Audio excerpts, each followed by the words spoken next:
नमस्कार. तिरंगा न्यूज वृत्तवाहिनीवर आपले मनपूर्वक स्वागत. आता पाहूया आजच्या काही ठळक घडामोडी.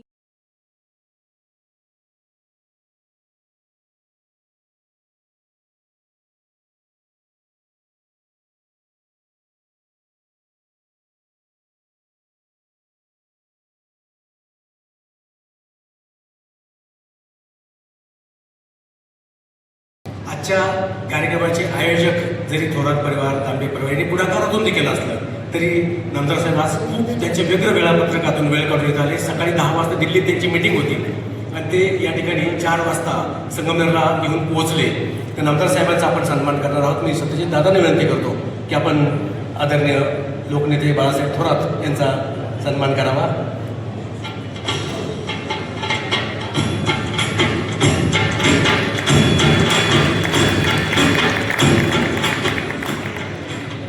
यानंतर आपल्या संगमनेरचं ज्येष्ठ व्यक्तिमत्व, उद्योग क्षेत्रात ज्यांनी संगमनेरचं नाव मोठं केलं किंवा महाराष्ट्रात कुठल्याही गावात गेलं तर 2 नावं निघतात, एक गायछाप जारदा आणि रघुवीर खेडकर. असे श्री राजेश भाऊ मालपाणी यांचा सन्मान करण्यासाठी मी नामदेवराव गुंजाळ यांना विनंती करतो की नामदेवराव आपण संगमनेरकरांच्या वतीने राजेश भाऊंचा सन्मान करायचा आहे.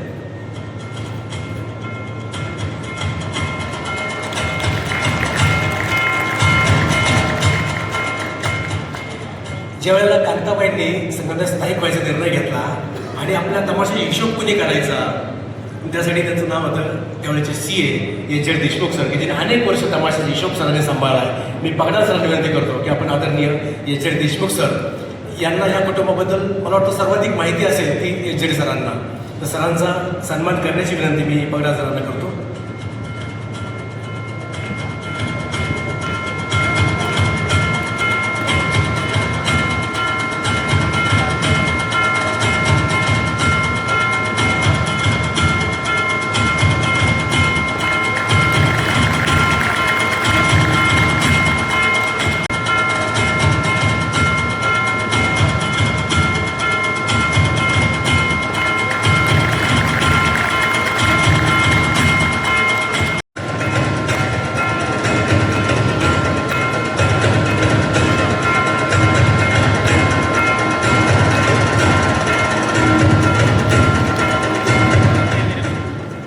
संग्राम नाट्य संस्थेने या गावामध्ये नाटकाची चळवळ खूप मोठ्या प्रमाणात रुजवली आणि त्याचं श्रेय जातं डॉक्टर सोमराजी मुटकुळे यांच्याकडे. मी नामदेवरावांना विनंती करतो की नामदेवराव डॉक्टर सोमराजी मुटकुळे यांचा सन्मान करायचा आहे.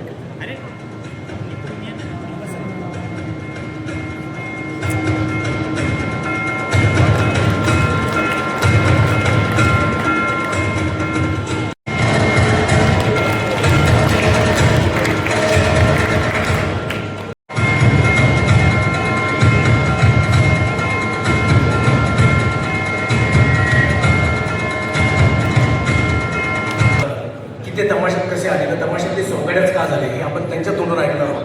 परंतु भाऊंनी निवड केली की आपण सोंगाड्या व्हायचं आणि त्या सोंगाड्याच्या भूमिकेत रंगमंचावर वावरायला लागले. खरं तर 80चं दशक आलं आणि त्यावेळेला सगळ्या महाराष्ट्रामध्ये बदलाचं वारं वाहत होतं. तमाशाची पहिली पिढी वयस्कर झाली होती, ज्येष्ठ झाली होती आणि तमाशाचं पुढं काय होणार हा प्रश्न निर्माण झाला होता. दुसरीकडं नाटकांचं आव्हान आलं होतं की गावोगाव खेड्यापाड्यामध्ये साखर कारखान्यावर नाटकं जायला लागली होती आणि लोकांना नाटकाचे सेट्स, सफाईदार अभिनय याचं अप्रूप वाटायला लागलं होतं. तिसरीकडे ऑर्केस्ट्रा नावाचा प्रकार 80च्या दशकात सगळ्या महाराष्ट्रात धुमाकूळ घालत होता. ऑर्केस्ट्रामधली छान छान गाणी, त्यातली ड्रेपरी, त्यातली लाईटिंग याचे लोकांना आकर्षण वाटायचं आणि त्याच दशकामध्ये सिनेमामध्ये अँग्री यंग मॅन अमिताभ बच्चनची जादू सुरू झाली होती. असं हे दशक होतं की तमाशा त्यातलं काहीच नव्हतं आणि तमाशाचं काय होणार हा प्रश्न सगळ्यांपुढे होता. आणि त्या काळामध्ये रघुभाऊने तमाशात पदार्पण केलं आणि तमाशामध्ये लोकांना आणि त्यांचे सहकारी अविनाश कदम आणि बाकी सर्वजण भाऊंच्या सन्मानार्थ गाणं गाणार आहे. तर हे गाणं पूर्ण गाणं होणार आहे. एकीकडे सन्मानाचं आपल्याला आहे ते गाणं या ठिकाणी विद्यार्थी सादर करत आहेत आणि सोबत सोबत या ठिकाणी आपण सन्मान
ज्येष्ठ भगिनी आहेत ज्या उत्तम गातात आणि उत्तम वाचक आहेत.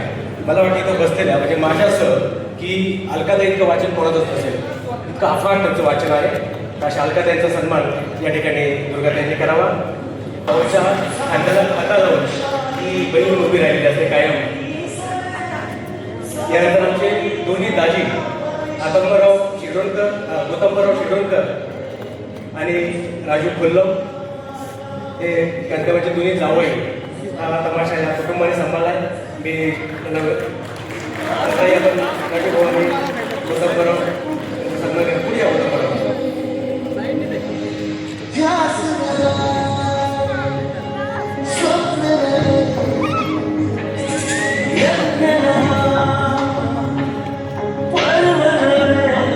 यानंतर रघुभाऊची मावस बहीण सुनीताताई आपण सत्कार स्वीकारायचा आहे आणि पूनमताई पण उभं राहायचं. पूनमताईचा सत्कार करायचा आहे. पूनमताई सुनीताताई यांचा सन्मान करायचा आहे.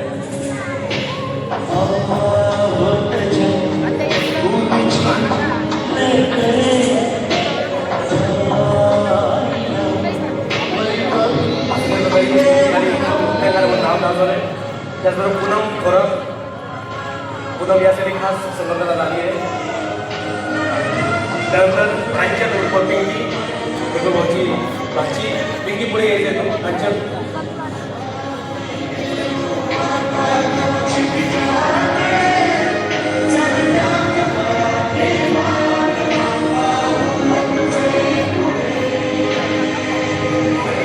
तमाशाची धुरा आज पुढच्या पिढीत अतिशय समर्थपणे वाहून नेते. आमच्या बेबीताईच्या आज आम्हाला आठवते ते बेबीताईची भूमिका बजावणारी आमची सुनबाई अमृता हिचा सन्मान ताईने करायचा आहे.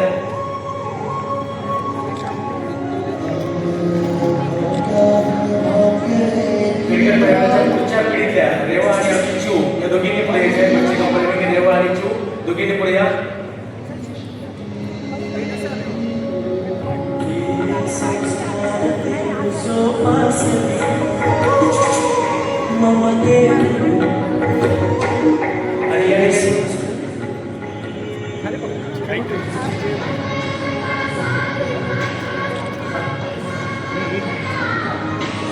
रघुभाऊचा चिरंजीव मोहित या ठिकाणी उपस्थित आहे. मोहितचा सत्कार ताईने करावा. मोहित पुढे त्याला बघितलं होतं आणि मोहित नंतर रघुभाऊचे कलाकार सगळ्या कलाकारांच्या वतीने रवी पुढे यायचे. सगळ्या कलाकारांच्या वतीने रवीचा सत्कार घ्यायचा आहे. रवी पुढे रवीचा सत्कार सगळ्या कलाकारांच्या वतीने रवी सत्कार स्वीकारेल.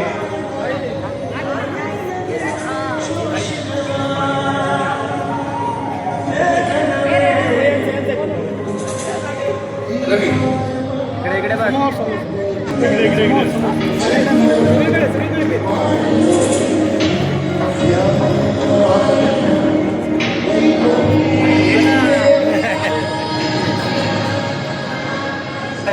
या ठिकाणचा खाली शेवटचा सत्कार आपल्याला करायचा आहे. या ठिकाणी रघुभाऊच्या कुटुंबावर नितांत श्रद्धा असलेला जो तृतीयपंथीयांचा परिवार आहे नगर जिल्ह्यात त्याच्या गुरु पिंकी गुरु आल्या आहेत. पिंकी महाराष्ट्रामध्ये तयार करून आपण जे सुरुवात आहे की अतिशय जोशपूर्ण गाणं आहे आणि ते तयार करणारा युवा कलाकार नितीन साळुंके. नितीन स्टेजवर यायचं आहे की अतिशय छान गाणं नितीन तयार केलं. नितीनचं गाणं जर वाजवत आलं तुषार तर ते गाणं कृपया वाजवायचं. नितीनचा सन्मान आमदार साहेबांनी करावा. अतिशय छान गाणं नितीनने एका दिवसात केलं आहे.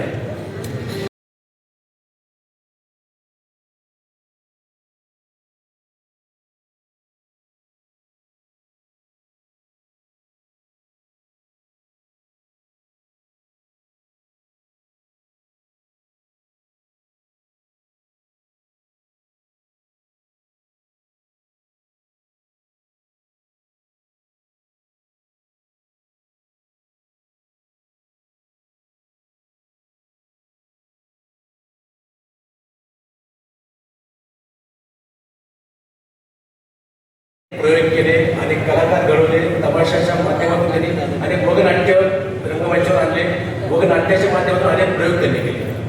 आता जर सध्याच्या दादाने सांगितलं की तमाशा म्हटलं की आपण पांढऱ्यापेक्षा म्हणजे नाक करतो, हे बरोबर आहे. मी 5 तारखेला मुंबई विद्यापीठात साहित्य अकादमीने एक माझं भाषण ठेवलं होतं, तमाशाच्या वगनाट्याची मौखिक परंपरा. आणि तेव्हा एका खूप मोठ्या वक्त्याने भाष्य केलं की तमाशावर सध्या नवनच जगाचा प्रभाव आहे. आणि मी त्या माझ्या भाषणात खोडून टाकलं की तमाशा न बघता तमाशावर बोलणारे खूप लोक असतात. आणि तमाशाच्या परिस्थितीमध्ये नेमका तमाशा काय असतो हे रघुभाऊने दाखवलं. रघुभाऊने आम्ही महाराष्ट्रामध्ये 6 तमाशाचे असे कार्यक्रम केले फक्त महिलांसाठी तमाशा. आणि संगमनेरात सुद्धा महिलांनी त्याला उत्स्फूर्त प्रतिसाद दिला आहे. असे प्रयोग करणारा रघुभाऊ आहे. तमाशामध्ये रंगमंच व्हायचे की रघुभाऊने आणले. राजीव गांधीच्या हत्याकांडानंतर रघुभाऊ वगनाट्य बसवलं आणि सेंट्रल कोर्टपासून हेलिकॉप्टर स्टेशनवर उतरायचं आणि त्या वगनाट्यामध्ये राजीव गांधी कुणी करायचा. आमच्या तमाशाकार नसतो पुरुष विशेषतः. मग काय करायचं ते आव्हान आमच्या मतदारांनी घेतलं. मतदारांनी तुम्ही जरा अभिवादन करा सगळ्यांना. किती राजीव गांधी परिवारातील ज्यांनी महाराष्ट्रातील तमाशाच्या अभ्यासासाठी ज्यांनी आपलं जीवन समर्पित केलं ते संगमनेरचे भूषण डॉक्टर संतोष खेडेकर, त्यांचा सन्मान सत्कार आदरणीय साहेबांना विनंती करतो की आदरणीय साहेब आपण डॉक्टर संतोष साहित्यिक लेखक इतिहास संशोधन मंडळ अध्यक्ष असे डॉक्टर संतोष खेडेकर यांचा सन्मान सत्कार करतो. धन्यवाद. टाकीचे घाव सोचल्याशिवाय देव पण येत नाही अशी मान आपण कायम ऐकतो. आणि त्याचं मूर्तिमंत उदाहरण म्हणजे रघुभाऊ आहे. जो खडतर प्रवास रघुभाऊंनी केला आतापर्यंत आणि ज्यामुळे हा पद्मश्री पुरस्कार मिळाला आहे त्याला एक फिट म्हण आहे आपली की टाकीचे घाव सोचल्याशिवाय ते देव पण मिळत नाही. हा पुरस्कार सहजासहजी मिळत नाही. हा पुरस्कार म्हणजे जसं सांगितलं की दादाने सांगितलं की सगळ्याच कलाकारांचा हा सन्मान आहे, सगळ्यांचा सत्कार आहे, संगमनेरकरांचा सत्कार आहे आणि लोककलेचा सत्कार आहे. संतोष खेडेकर यांनी खूप छान पुस्तक लिहिलं आहे रघुभाऊंवर. जसे संतोषने माझ्यावर एक पुस्तक लिहिलं आहे तेवढाच एक आनंदाचा धागा म्हणायला हरकत नाही. परंतु असे टाकीचे घाव सोसण्याची ताकदही पाहिजे पुढे जाण्यासाठी, ती नक्की नाही. लहानपणी आम्हाला कायम एक आकर्षण असायचं जादूगार रघुवीर सर. इथे त्यांचे प्रयोग पाहिले होते, त्यांच्याकडे आम्ही जादूचे प्रयोगही शिकायला जायचो. पण आज या लोककलेचा जादूगार त्याला हा मिळालेला सन्मान निश्चित आपल्या सगळ्यांसाठी अभिमानाचा आहे. मी अनंत मनी प्रतिष्ठान, संगमनेर मर्चंट्स बँक, मालपाणी उद्योग समूह सगळ्यांच्या वतीने रघुभाऊंना वंदन करतो, अभिनंदन करतो, सॅल्यूट करतो. धन्यवाद. आदरणीय रघुवीरजी खेडकर, आदरणीय बाळासाहेब थोरात, आमदार सत्यजित तांबे, व्यासपीठावरील दुर्गाताई तांबे आणि या कार्यक्रमाच्या अध्यक्षतेखाली होतोय ते माझे मित्र आदरणीय रावसाहेबजी कसबे, हिरालालजी पगडाल, व्यासपीठावरील सर्व मान्यवर मंडळी. त्यामुळे रघुवीरला हा पुरस्कार जाहीर झाल्यानंतर सुरुवातीला मला काही समजेना नेमकं काय ऐकतोय मी. कारण अशा तऱ्हेचे पुरस्कार ज्यांना मिळायची ती माणसांची वेगळी असतात. आतापर्यंत वेगळी माणसं पाहिली, परंतु अत्यंत सामान्य असणारा, सामान्य जनतेमध्ये राहणारा अशा तऱ्हेचा एक कलाकार, त्याला हा पुरस्कार मिळावा यांच्या संबंधी एक वेगळा आनंद मनामध्ये आहे. राजेश भाऊ आता म्हणले की टाकीचे गाव किती सोसायचे, म्हणजे किती सोसते गाव यांनी मी अनेक वर्ष या सगळ्यांच्या संपर्कात होतो. पैसे खूप मिळायचे, जसं पट्टेबापूराव म्हणायचे, एक लावणी परत मी म्हणणार नाही, तसं या तमाशा कलाकारांचं एक वैशिष्ट्य होतं, आजचा पैसा मुक्कामाला ठेवायचाच नाही. त्याचा परिणाम म्हणजे सदैव मंडळी कर्जामध्ये असायची. कांताबाईंनी मला हे सगळं सांगितलंय की असं असं होत आहे. त्यावेळेला काही सिस्टीम मी घालून दिलेली होती. 1-2 वर्ष त्या सगळ्या गोष्टीचा पाठपुरावा केला आणि नंतर त्यांच्याही लक्षात आलं ही सगळी मंडळी स्टेजवर काम करायची, फक्त आरती कोणी पाहत नसायची. पैसे भरपूर यायचे पण वेळ भरपूर, आणि तिथं कुठं पावती नाही किंवा कुठला पुरावा नाही. मॅनेजर ते सांगेल ते ऐकायचं. यांच्या तमाशावर मॅनेजर श्रीमंत झाले. जसं मी अलीकडे प्रवचन करताना सांगतो की तुकाराम महाराजांची गरिबी सांगता सांगता अनेक कीर्तनकार निघाड्या घेतल्या. तसं या ठिकाणी यांच्या मिळणाऱ्या पैशावर अनेक बाकीचे लोक गब्बर झाले. तर मी तमाशा क्षेत्राने या महाराष्ट्राला खूप काय दिलंय. सर्वसामान्य माणसाच्या जीवनामध्ये आनंद निर्माण करण्याचं काम तमाशाने केलं. दिवसभर कष्ट करणारा मनुष्य संध्याकाळच्या वेळेला कुठेतरी तमाशा असला की त्या ठिकाणी जायचा. आम्हाला आठवत आहे रावसाहेब कसबेन आम्ही ते तमाशाचे पैसे देत नसायला कनाती घालून बसायचो. बोर्डिंगमध्ये असताना बैलगाड्या घेऊन लोक यायचे आणि पूर्वीचे ओळख देखील कारण म्हणजे अलीकडे तमाशा बदलला. पूर्वीच्या तमाशा कलाकारांनी या ठिकाणच्या लोकांचं भावजीवन समृद्ध केलं. तुकाराम खेडकरांचा रायगडची राणी नावाचा वग असेल किंवा गवळ्याची रंभा असा वग असेल किंवा या ठिकाणी असताना संत तुकाराम कोणाचा वग होता दत्ता माडिकांचा. या सगळ्या तमाशा क्षेत्रातल्या माणसांनी ग्रामीण माणसाला इतिहासासंबंधी जागृत केलं, आपल्या धर्मासंबंधी जागृत केलं. आणि म्हणून या ठिकाणी हा केवळ रघुवीर खेडकरांचा सन्मान नाही, हा सगळ्या संगमनेरचा सन्मान आहे. याचा तुम्हाला आम्हाला अभिमान वाटला पाहिजे. मी आदरणीय आमदार सत्यजित तांबेंचं कौतुक करतो की त्यांनी या ठिकाणी हा जो समारंभ घडून आणला याबद्दल त्यांचं कौतुक करतो आणि आपल्या सर्वांच्या वतीनं त्यांचे देखील आभार मानतो. आणि रघुवीरला हा जो पुरस्कार मिळाला त्याबद्दल रघुवीरचं देखील अभिनंदन करतो. आणि मी मागे एकदा म्हणलो तर रघुवीर आपला तमाशा अमेरिकेला गेला पाहिजे, कानावर हात ठेवून इंग्रजीमध्ये झालं पाहिजे. तुम्ही पूर्वी भाषेमध्ये काय करताय, इंग्रजीमध्ये तमाशा झाला पाहिजे, इंग्रजीमध्ये लावण्या झाल्या पाहिजेत. अशा तऱ्हेचा आग्रह एकदा त्याच्या वाढदिवसाच्या दिवशी मी केला. या निमित्तानं खेडकर कुटुंब या सगळ्या कुटुंबाचं मी अभिनंदन करतो आणि थांबतो. जय हिंद, जय महाराष्ट्र. हे पावळा आपल्या हिवरगावची, तिचं माहेर हिवरगाव आहे आणि ती हिवरगावामध्ये लहानाची मोठी झाली आणि पठ्ठे बापूराव हिवरगावमध्ये जाऊन काही दिवस राहिलेले होते. हे असं जोडपं होतं. म्हणजे तुम्ही मोठमोठे नट बघितले असतील किंवा बघायची तुमची इच्छा असेल, मग त्या अमिताभ असतील, दिलीप कुमार असतील किंवा आणखी दुसरे कोणी मोठे नट असतील, मीना कुमारी असेल किंवा वैदारमान असेल, अशा कोणी नटे असतील, त्यांना बघताना काय वाटतं आपल्याला. पण पवळा आणि पठ्ठे बापूराव यांना असं बसवून ठेवणं आणि फक्त त्यांना बघायला येण्यासाठी तिकीट लावणं आणि तिकीट काढून त्यांना बघायला गेलेले लोक मुंबईमध्ये तुम्हाला अजूनही भेटतील.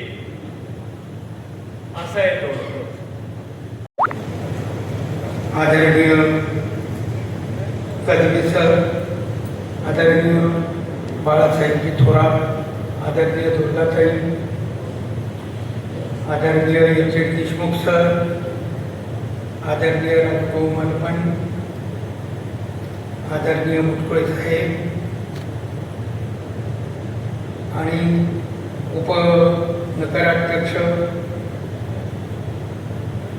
आज तुम्ही सर्वजण या ठिकाणी आला, माझा सत्कार केला. खरं तर मला अजूनही खरं वाटत नाही, चिमटा घेऊन पाहतोय मी की मी खरंच पद्मश्री झालोय का. ही माझी माणसं जमलीत कशासाठी. हा तुमचा सर्वांचा आशीर्वाद आहे, माझ्या संगमनेरचा आशीर्वाद आहे. खेडचं माझं काही घेणं देणं नाही. माझे वडील खेडला जन्मले, माझा जन्म मुंबईला झाला, पण माझी कर्मभूमी संगमनेर आहे. मी लहानाचा मोठा संगमनेरला झालो, मी खेळलो, बागडलो. माझे जे मित्र आहेत ते आजही इथं मला भेटतात, जे माझे समवयीन आहेत आजही त्या बालमैत्रिणी भेटतात. माहेरवासाला आल्यावर मी मुंबईचा नाही, मी खेडचाही नाही, मी संगमनेरचा, फक्त संगमनेर. आणि आता मला सार्थ अभिमान आहे सौथेरी एक संगमनेरी मी सिद्ध करून दाखवतो. खूप झगडलो जीवनात. 9व्या वर्षी आईने स्टेजवर उभं केलं. थंडी वाजत होती. याच आपल्या ग्राउंडवर थंडीने काकोडलो होतो. ते सफेद कपडे घातलेले, मला टोपी घातलेली आणि प्रांताधिकारी साहेब श्रीनिवास पाटील साहेब, संगमनेरचे कोर्ट, संगमनेरचे त्यावेळेचे PSI ते महेंद्र सिंग म्हणून होते.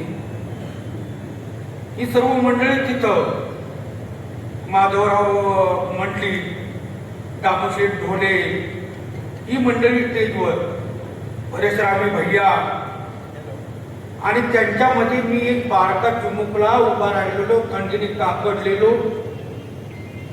मला आईने सांगितलं काहीतरी त्यांना बोल, काहीतरी म्हण. मग माझ्या लक्षात आलं की यावेळी त्यांना हसवावं. कारण बारीक होतो मी, मला माहिती होतं हे लोक हसणारच. मी त्यांना विचारलं, बाई या मागे गेलेल्या कोण आहेत? तर माझ्या मुली आहेत. नमस्कार मामी. आईला मी म्हटलो नमस्कार मामी. आई म्हटली, अरे तुझा जीव पडला चुकली बा, आणि तू चौदाण्याचं ताट खायला लागला, तुला हे झेपल का?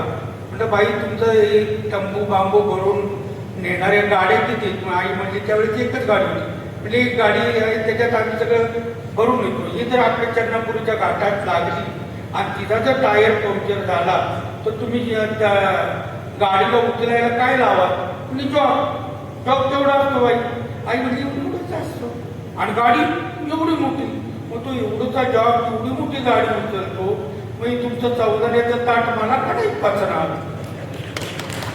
आणि तिथून माझ्या सोंगाड्याचा जन्म झाला या मातीमध्ये, या संगमनेरच्या मातीमध्ये.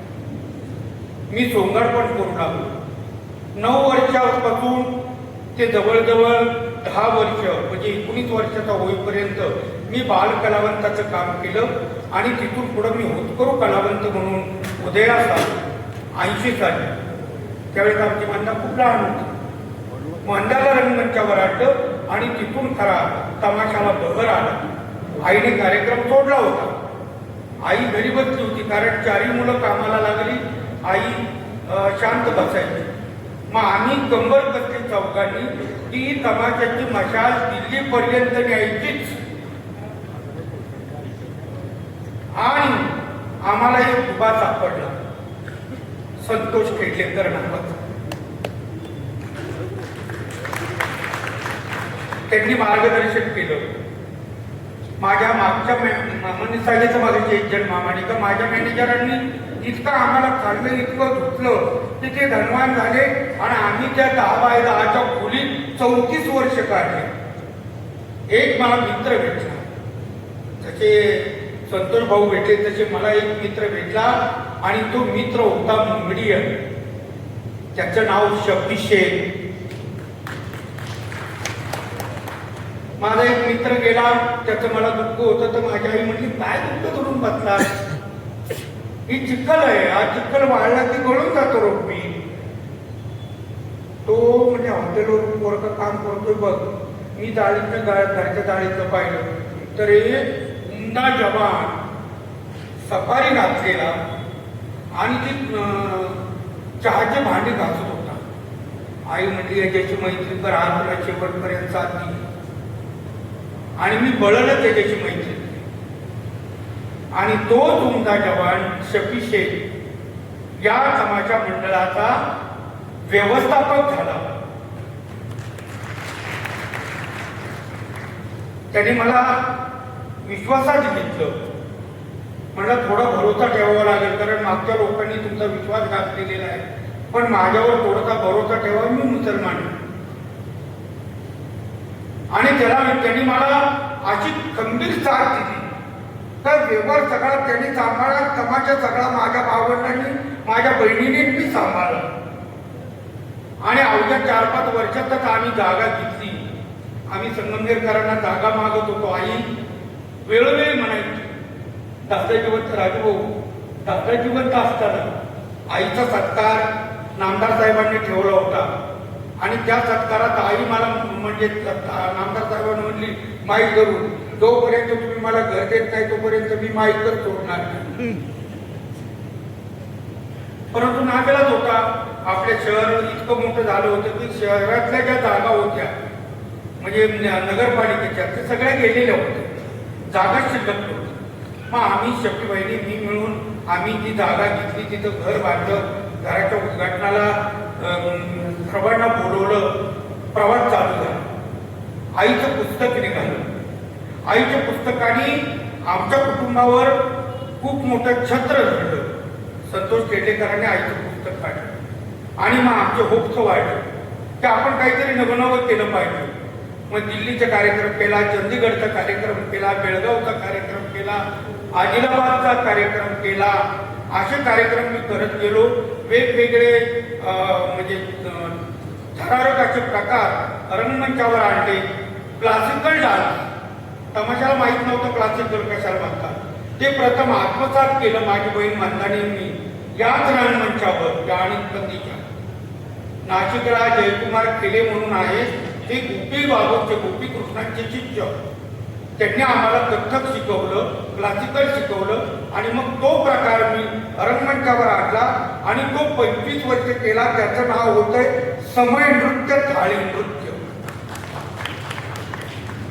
त्या नृत्याला बाळून जब्बार पटेल डॉक्टरांनी मला एक होता सोंगाड्या या सिनेमाची ऑफर केली, परंतु मला ते शक्य नव्हतं. तमाशा रसिकांच्या टाळ्या शिट्ट्या माझ्या कानात होत्या आणि सिनेमात जाणं आणि माझे 100 कलावंत उपाशी ठेवणं मला ते जमणार नव्हतं. म्हणून मी त्यांना स्पष्ट नकार दिला आणि तो चित्रपट थोडाफार फिरवून एक होता इदुशेक नावाने जब्बार पटेलांनी प्रदर्शित केला आणि माझ्यासारखाच दिसणारा लक्ष्मीकांत बेर्डे याला माझी भूमिका दिली आणि लक्ष्मीकांत बेर्डेला समय डान्स शिकवण्याचं काम मला दिलं. आणि नंतर लक्ष्मीकांतनी तो समय डान्स पडद्यावर केला. तो रघुवीर केळकर या संगमनेरचा होता. कष्ट केले मी, भरपूर कष्ट केले. माझ्या बहिणींनी मला भरपूर, भावांनी भाव असते तर मला साथ दिली नसती, पण त्या बहिणी होत्या.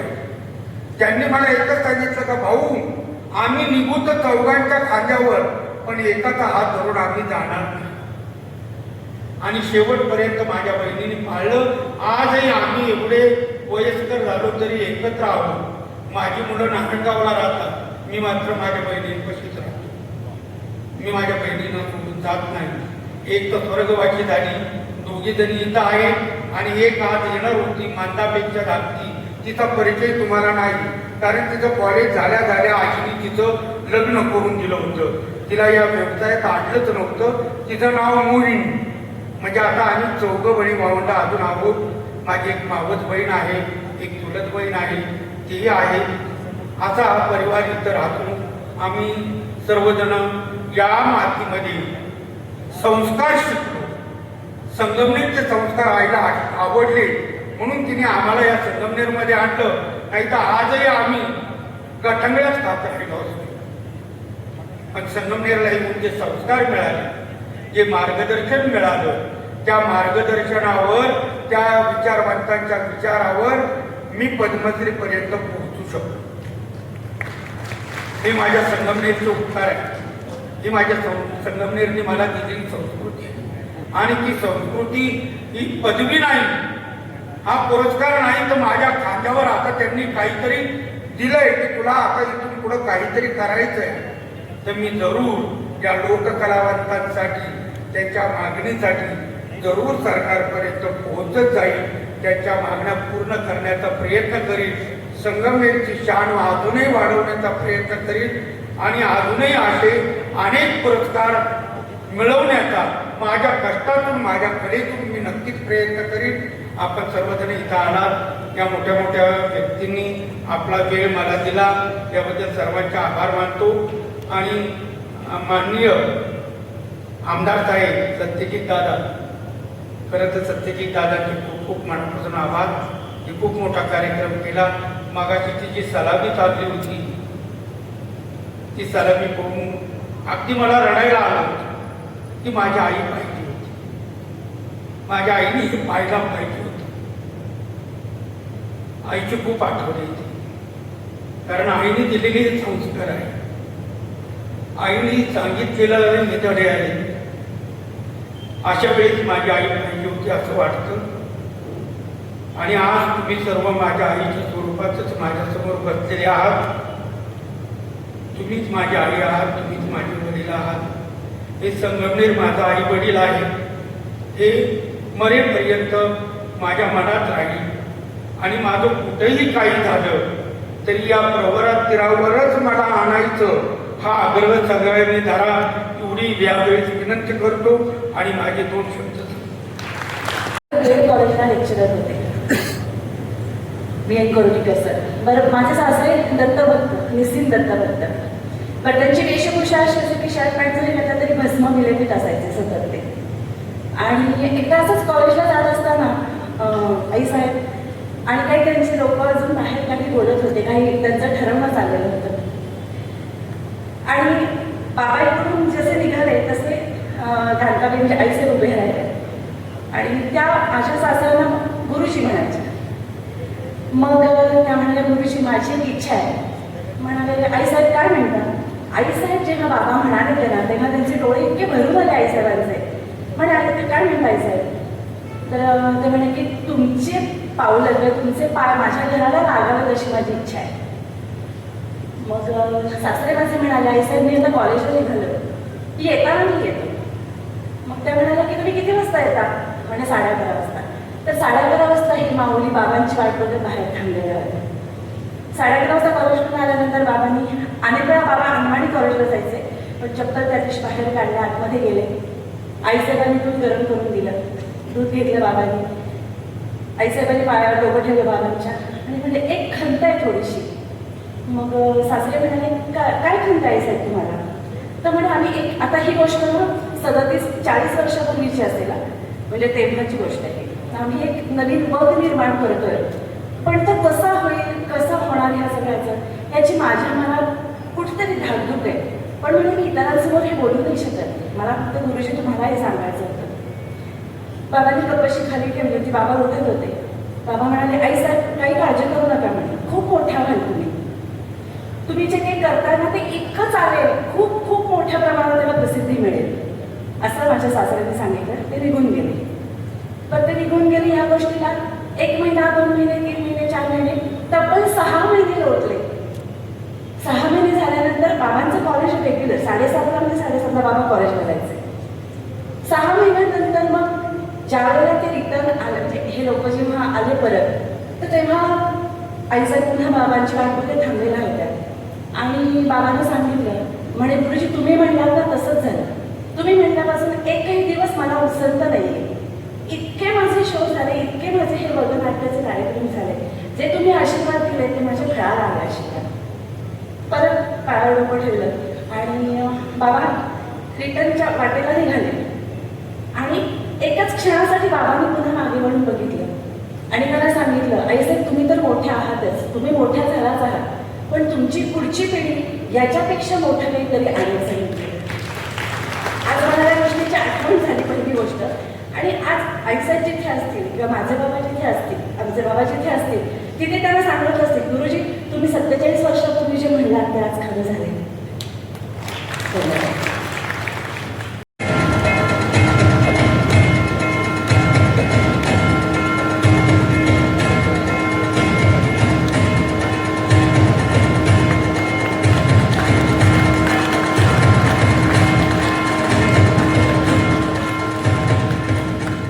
परंतु चला आपला लोक इथे आहे अनंत फंदी यांच्या नावानं हे समजणं याचा आनंद मात्र मानला पाहिजे. तिथं तुमचा समावेश असावा. एक थोर परंपरा संगमनेरची निश्चितपणे आहे. ती अनंत फंदींच्या रूपानं आहे.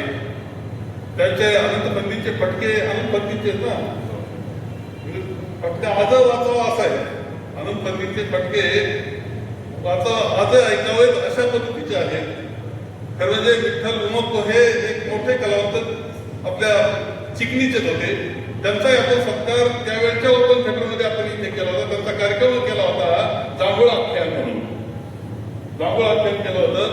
मोठा कलावंत अचानक स्टेजवर गेला. तो आपल्या सगळ्यांना माहिती आहे. काम करता करता गेले. पठ्ठे बापूराव आणि कमळा हेवरगावकर त्यांचं नाव त्या सरांनी त्या बाबतीत आपल्याला माहिती दिली. हा परंपरा आपली आहे. गुलाबाई संगमनेरकरांची परंपरा आपली आहे. आणि त्यानंतर कांता आईंचं नाव येतं आणि रघुवीर खेडकरांचं नाव येतं. माझं मत असं आहे की जास्त सांगणार बघत नाही, परंतु एक गोष्ट खरी आहे की ही पद्मश्री पुरस्कार रघुवीर यांच्या प्रयत्नाचं आहेच फळ, परंतु त्या व्यतिरिक्त या परंपरेचा झालेला सन्मान आहे हेच लक्षात ठेवायचं. तमाशा लोकनाट्याच्या परंपरेचा सन्मान आहे. सर्कस आपण पाहतो, बरेच जण काही सर्कस काही सांभाळायची. खरं आहे की सर्कस सांभाळणं अवघड असतं. अनेक प्रकारची त्याच्यात कामगार ते सांभाळावं लागतात, कलाकार सांभाळावं लागतात, तंबू असतो, माणसं असतात, आणि त्यात गाड्या, घोडे, काय जनावर सगळं असं सांभाळावं लागतं. त्यातले आता प्राणी बदल झाले आता सर्कस ते राहिले नाही. एक तेवढं प्राणी सोडलं तर तुमची सुद्धा सर्कसच असते. गाडी, घोडे, तंबू, स्टेज, काय काय घ्यायचं एवढे माणसं सांभाळायचे. 100-150 लोकांचा ताफा सांभाळायचा. त्याच्यामध्ये असं असतं की त्यांचं वर्षभरची काळजी घ्यावी लागते. काळजी घेत असताना अशी स्थिती असते की एकदा पावसाळा सुरू झाला, जत्रा संपल्या की पुन्हा दसऱ्यापर्यंत सगळ्यांची व्यवस्था झाली पाहिजे. खाणं पिणं त्याचं पोट त्याच्यावर चालत असतं, प्रपंच त्याच्यावर चालतात, ही काळजी घ्यायची. याच्यापेक्षा अवघड काय असू शकतं? बरं, स्वभाव काही साधे असतो. कलाकारांचे स्वभाव, त्या स्वभावावर वेगळं एक पुस्तक होऊ शकतं. इतके कलाकार असतात, पण त्यांच्या अनेक गोष्टी असतात. कधी कोण पुस्तक भरोसा नाही, कधी कोण मार्गल भरोसा नाही, कोण कधी पुढे जायला होईल त्याचा भरोसा नाही. हे सगळं त्यांना सांभाळायचा सोपं नाही ना, सोपं नाही, बिलकुल सोपं नाही. हे करतात काय? एवढे कष्ट केले तर एखादा मोठा व्यवसाय उभा राहील. पण हा एक छंद आहे, नाद आहे, आणि एक परंपरा जपण्याची इच्छा आहे, जिद्द आहे की ही परंपरा टिकली पाहिजे. ती महाराष्ट्राची परंपरा आहे. त्यात तमाशा ही निर्णय क्षेत्रामध्ये, निर्णय राज्यात, निर्णय पद्धतीच्या हे आहेत. त्यामध्ये आपली तमाशा ही कला आणखी वेगळ्या पद्धतीने आहे. त्यामध्ये असलेलं जी पद्धत आहे त्या मांडणीची, म्हणजे याच्यापासून सुरुवातीलाच श्रीकृष्णाच्या गवळणीपासून काय त्याला गणापासून सुरू होतं आणि वागणा संपायची. आता बघ म्हणजे आम्ही पाहिलं का काय नरवीर तानाजी, उमाजी नाईक, एक शिरीष कुमार म्हणजे शिरीष बाळ जे आहे ना नंदुरबारचं, 42च्या चळवळीमध्ये पहिल्या गोळ्याचे घ्यायचे छाती 12 वर्षाचा कोरोना, त्याच्यावरचं महात्मा गांधींवरचं. अरे यांनी आपल्याला सामान्य सामान मानतोय. तो कामगार आहे, मजूर आहे, कष्टकरी आहे, ज्याला बाकी दुनियेचं काही वेळ नाही त्याला त्या दुनियेचं समजून घ्यायला, इतिहास समजून घ्यायला. त्याला सहजपणे इतिहास समजून सांगण्याचं काम आहे. त्याच्यामध्ये स्वातंत्र्याच्या चळवळीचे विजय रोवण्यामध्ये सुद्धा या मंडळीचा मोठा वाटा आहे. ते तुम्हाला सांगतो. 1857च्या जे स्वातंत्र्य युद्ध झालं त्यामध्ये सुद्धा ज्या जे कारण लिहिले गेले, कशा पद्धतीनं पेटवलं गेलं, त्याच्यात सुद्धा या कलाकारांचा वाटा आहे, स्वातंत्र्य चळवळीत वाटा आहे. एवढंच नाही तर आपली नंतर संयुक्त महाराष्ट्राची चळवळ झाली, मुंबईसह संयुक्त महाराष्ट्र, त्याच्यातही ही मंडळी. अमर शेख काय, अमर शेख यांचं त्यावेळेचे गाणे आजही ऐकावं अशी सुंदर ही खूप मोठी परंपरा आहे. सिनेमांमध्ये आपण वेगळ्या पद्धतीने पाहिजे असेल. काही आता त्या संतोष खेडलेकरांचा जास्त असल्यामुळे ते जात नाही, परंतु नटरंग पहावा असा सिनेमा आहे. त्याच्यात सगळे दुःख, प्रश्न, कष्ट, त्याची विविधता, सगळ्याला सामोरं जाणारा तो कलाकार त्याच्यात दिसतो. म्हणजे ते त्यापेक्षा रघुभाऊ खूप खोल आहे. म्हणजे खरं जे कांताईंवर पुस्तक खरं आहे ते तुम्ही सत्कार ठेवला होता, आणि मफतलाल जे प्रमुख, मफतलाल ग्रुपचे ते प्रमुख त्यावेळेस आले होते. तर त्या सत्कारामध्येच ही पुस्तकाची कल्पना मांडली होती. काही असो ती कल्पना संतोष खेडलेकरांनी पुढे लिहिली. शेवटी डॉक्युमेंटेशन याला महत्व असतं. लिखाण करून ठेवलं तर ते पुढे जात असतो, इतिहास तयार होत असतो. त्या पद्धतीने त्यांनी काम केलं. संतोष खेडलेकर तुमचं खूप कौतुक करावं लागेल याच्याकरता. त्याच्यामध्ये तुम्हाला खूप श्रेय तुमचं सुद्धा आहे. कायम मला असं सुद्धा म्हणायचे की ते पद्मश्री पुरस्कार जे असतात त्याच्या निरनिराळ्या कॅटेगरी असतात. निरनिराळ्या प्रकारच्या व्यक्तींना त्या पुरस्कार मिळत असतात. ही एक कॅटेगरी आहे आणि ह्या कॅटेगरीमध्ये रघुभाऊ बसतो. पहिलं कांताईंचं नाव घेत होतं आईंचं नाव घेत होता. नंतर त्यांनी सांगितलं की आता वस्तू बरं काय कॅटेगरी इथे काही स्पर्धा दिसत नाही, या स्पर्धेत आहे तो टिकू शकतो, आपल्याला प्रयत्न केला पाहिजे. त्यांनी प्रयत्न करत राहिला. काय माझं काही थोडंफार आता काय श्रेयवाद त्याच्यात मी जात नाही, कारण आता बऱ्याच वेळा श्रेयवाद हा प्रकार असा काही झालं तर मी केलं असं आम्हाला म्हणायची पद्धत असते राजकारण्यांची. त्यामुळे त्याच्यात काय जात नाही, परंतु त्याच्यामध्ये संतोषचा आग्रह प्रयत्न हे सातत्याने डॉक्युमेंटेशन असतात, कागद पुरावं लागतात, माहिती द्यावं लागते, हे सगळ्या गोष्टी खूप चांगल्या पद्धतीने केल्या. परंतु संतोष खेडलेकरांकरता जी माहिती त्यांना द्यायची होती त्या वेळेस त्या क्षेत्रातला माणूसही तितक्या ताकदीचा होता, ही वस्तुस्थिती आपल्याला मान्य करावं लागतं. आणि म्हणून हे खूप मोठं यश आहे. आणि त्यामुळं खरं ते अजूनही किती अवघड असतं मला माहिती आहे की एकदा दसऱ्याला सुरू करायचं म्हणजे केवढी तयारी करावी लागते, कर्जबाजारी व्हावं लागतं, ते फेडायचे हप्ते काय मला माहिती आहे कसं काय असतं, ते हप्ते जातात का नाही, पेन्शन सगळं जेवढं सगळं चालवायचं, या सगळ्या याच्यातून ही त्याला जपासण्याचं काम हे रघुभाऊंनी केलं. आणि त्यामुळं रघुभाऊंचा सत्कार हा महाराष्ट्रातल्या लोक कलाकारांचा सत्कार आहे, त्या कलेचा सत्कार आहे. लोक कलावंत तर सगळ्यांचा सत्कार माना. इतिहासात म्हणजे जेवढं जे झालेलं आहे त्याचं सार झालेलं आहे, ते संघटनेच्या रूपानं इथं आलं आहे. मात्र महाराष्ट्रातल्या या क्षेत्रात लोकनाट्य क्षेत्रातलं लोककला क्षेत्रातलं हे सार झालेलं आहे. आणि आज त्यांचा सन्मान हा सगळ्या त्या परंपरेचा सन्मान झालेला आहे रघुभाऊच्या रूपानं. त्याचा आनंद आपल्याला अभिमान आपल्याला सगळ्यांना वाटला पाहिजे. एवढं पद्मश्री मिळाली विषय संपत नाही हे खरं आहे, पद्मश्री मिळाली पण अडचणी संपत नाही हे खरं आहे. सरकार काय काय सुविधा देणार, इथे कर्ज सर म्हणले की आता तुम्हाला गव्हर्नमेंट रेस्ट हाऊस मिळत जाईल, पण यांचं खरं होतं दलित मित्र म्हणून सरांना रेस्ट हाऊस मिळायचं तर ते सगळे दलित काही घेऊन जाऊ शकत नाही. पण हा आपला हा जरी जाईल तर आता ताफा घेऊन जाईल 100 लोकांचा. त्यामुळे ते काही खरं आहे एकटाच काही जाऊ शकत नाही. अहो हे असं असतं की जसं इतर जसं छोट्या छोट्या कलावंत असेल, कामगार असेल, जसं राहतं तसं राहावं लागतं, तेव्हा तो त्यावेळेस तो बरोबर राहतो. बरोबर आहे का? तुमचं एका गोष्टीचं कौतुक आणखी करेल तर कोरोनाच्या काळात तुम्ही हे सगळ्यांना सांभाळण्याचं काम केलं. आणि त्यावेळेस एबीपी माझ्या कट्ट्यावर तुमची मुलाखत जी आहे ती अत्यंत सुंदर मुलाखत झालेली आहे. माझ्या कट्ट्यावर झालेली मुलाखत सुंदर मुलाखत आहे. ते दुःख त्यांनी सगळं सांगितलं, सगळ्या महाराष्ट्राला समजलं. तर आपण त्याला बसतो, आपल्याला आनंद घेतो आपण, तो सगळा त्या आनंदा पाठीमागे किती दुःख आहे, किती कष्ट आहे, किती यातना आहे, ह्या त्या मुलाखतीतून संपूर्ण महाराष्ट्र समजला. त्या तुम्ही सांगितल्या त्या काही तुमच्या पुरता नाही सांगितल्या, तुम्ही महाराष्ट्रातल्या लोक कलावंतांची बाजू ती मांडलेली होती. आणि हे सगळं काम करणारं खरं म्हणजे त्या क्षेत्रातलं नेतृत्व, त्यामुळं आपोआपच तुमच्याकडे योग्य सन्मान पदाच्या रूपानं आपल्याला मिळालं आहे, याचा आनंद आम्हाला सगळ्यांना आहे. अजूनही खूप काम करावं लागेल, स्पर्धा खूप आहे. बदलत्या काळाबरोबर अनेक क्षेत्र बदलत आहेत. बदलत्या क्षेत्रामध्ये आपली ही कला कुठे राहणार, कलावंत कुठे राहणार, कला जगणार का नाही, हे सगळे प्रश्न आहेत. त्याला उत्तरं शोधावं लागतील. म्हणजे आता पद्मश्री मिळाली, आता ते नेतृत्व मिळालं, आता थांबून चालणार नाही. हे बदलत्या काळात आता सध्या काय झालं की मोबाईलवर रील नावाचा काय प्रकार आला होता. लोक रात्रभर रीलच पाहतात, बराच अभ्यास होतो रात्री.